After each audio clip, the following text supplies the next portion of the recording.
dazzling constellation of Real Madrid's Galacticos, one star burns in a distinctive way, not through glamorous social media accounts or headline-making antics, but by the power of focus and versatility and a fighting spirit that emerged from the flames of hardship.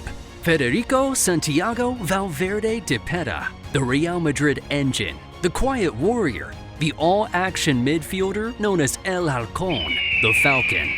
But behind the trophies and the victorious scenes is a story of struggle that few realize. A story of rejection, of physical obstacles, of barriers that would have crushed lesser men. In detail, the truth about the neglected past of Fede Valverde, whom everybody wanted to shut up, not because they hated him, but because he should not have reached to be what he is.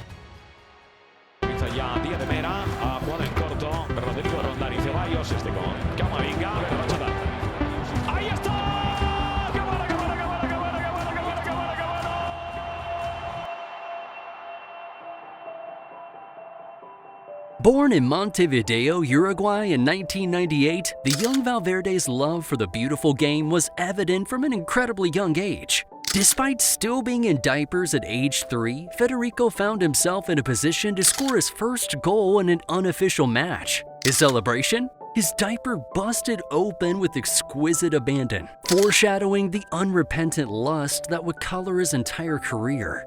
But Valverde's early road was anything but smooth. His parents were on hard times, having made sacrifices that most people could not imagine fulfilling their son's dream. Training gear, adequate nutrition, transportation to matches, none of this was taken for granted. These were daily struggles for the Valverde family. Federico was just 5 years old when he started playing against kids 10 years his senior, and not because he was a prodigy, but because he had to. His hometown club was short on players, and the undersized boy was put into matches against opponents twice his age and twice his size. It was sink or swim, and Valverde chose to swim. Federico, meanwhile, was just 9 years old in 2008, and a shy child watching other boys audition for Uruguay's most storied club, Peñarol, from behind a tree. When the coaches finally summoned him to the line, his mother heard them whispering behind him, "This child is rare, special." But what nobody tells you about Valverde's youth is the most shocking part of all. The kid who would grow up to be Real Madrid's tireless engine hated running.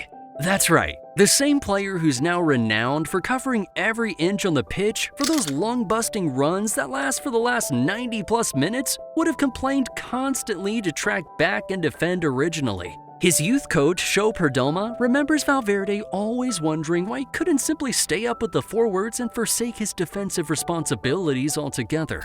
When young Federico turned 13, tragedy didn't strike him. It devastated the way so many young boys are devastated when they reach peak age for physical competition. His peer group had all gone through growth spurts, but Valverde's body betrayed him. He was still small, physically under the size of his teammates and competitors. And the impact was catastrophic. Valverde was dropped from Uruguay's under-14 national team in a knockback that might have ended his career before it had properly begun. As coaches and scouts began to lose sight of him, the talented but undersized midfield player, his dreams seemed to flicker out like lights strung up in a haunted house when the ghost no longer has a scare anymore. It's this tragic truth they sought to bury, that one of football's most physically dominant players was once said to be too small to play. But Nestor Gonzalez, son of the Peñarol legend Nestor Gonzalez Sr., saw what others had not. He organized a friendly match between Peñarol's rejects, including Valverde, and the official U14 national team. The result? The rejects won it 4-0 in a spectacular display, with Valverde running the show in midfield. This is the one match that changed it all. From then on, Valverde would go on to represent Uruguay at all youth levels. Hey football fans, if you're enjoying this deep dive into Valverde's incredible career, smash that like button right now. Oh, and don't forget to hit the notification bell so you don't miss our videos revealing the hidden history behind the biggest stars in the game. And if you haven't already, subscribe. Did you catch that? The high cracking voice that sounded more Mickey Mouse than veteran football player? Se dio el partido como esperaban, un triunfo importante con un rival complicado que peleaba el descenso. Sí, un rival muy complicado, ¿no? Pero por suerte se pudo ganar. This was yet another cross Valverde had to bear, a voice not befitting his blossoming reputation on the pitch. Like most teenagers, Valverde had to deal with his voice changing at home, but his natural development happened under the spotlight of rising fame. Videos spread, jokes were shared, and the young midfielder faced another test of his mental strength. But like every other setback, Valverde used his possible embarrassment as fuel. Even though Valverde was only 16, he had already made a name for himself and drawn the attention of the European elite. A slew of clubs in the Premier League came firing offers his way. The safe option would have been acceptance of consistent playing time, an English-speaking environment, an easier and more gradual path to the top. Instead, Valverde made a decision that speaks to his incredible character. He learned English to say no to the clubs in England, not out of disrespect, but because he had his heart on a single destination, Real Madrid. The reality was harsh when he rolled in at the age of 18. It was an impenetrable midfield trio of Casemiro, Cruz, and Modric. After a one-season spell with Real Madrid Castilla, Valverde joined the loaned-out to Deportivo La Coruna, whom he'd be relegated to that season.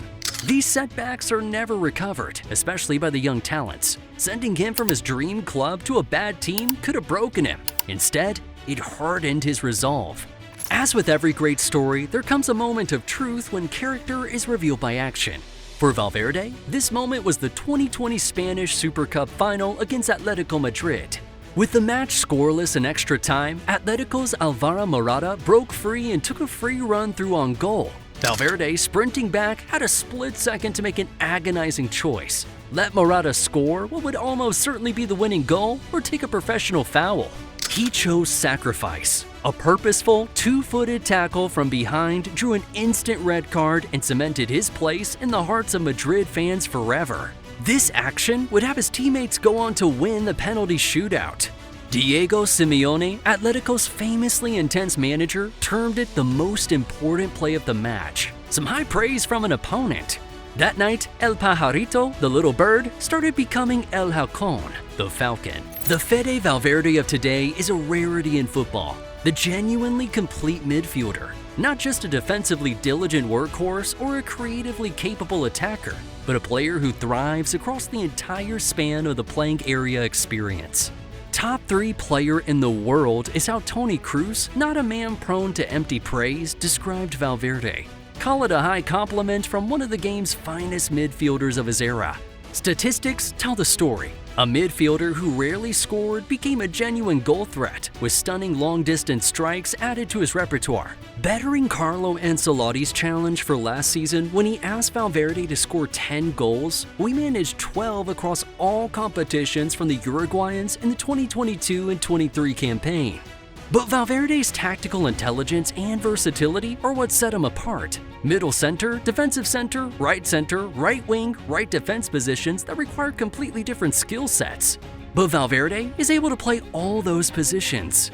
When Kylian Mbappe arrived at Madrid's star-studded gathering in 2024, there was plenty of curiosity as to how the team would house so much attacking talent. The answer was Valverde, the ideal antidote to the flair players, the base on which they could thrive. The transformation from that timid lad hiding behind a tree in Montevideo to the man standing on the other side of La Liga's best defender to wear the captain's armband for both his country and potentially Real Madrid means more than titles.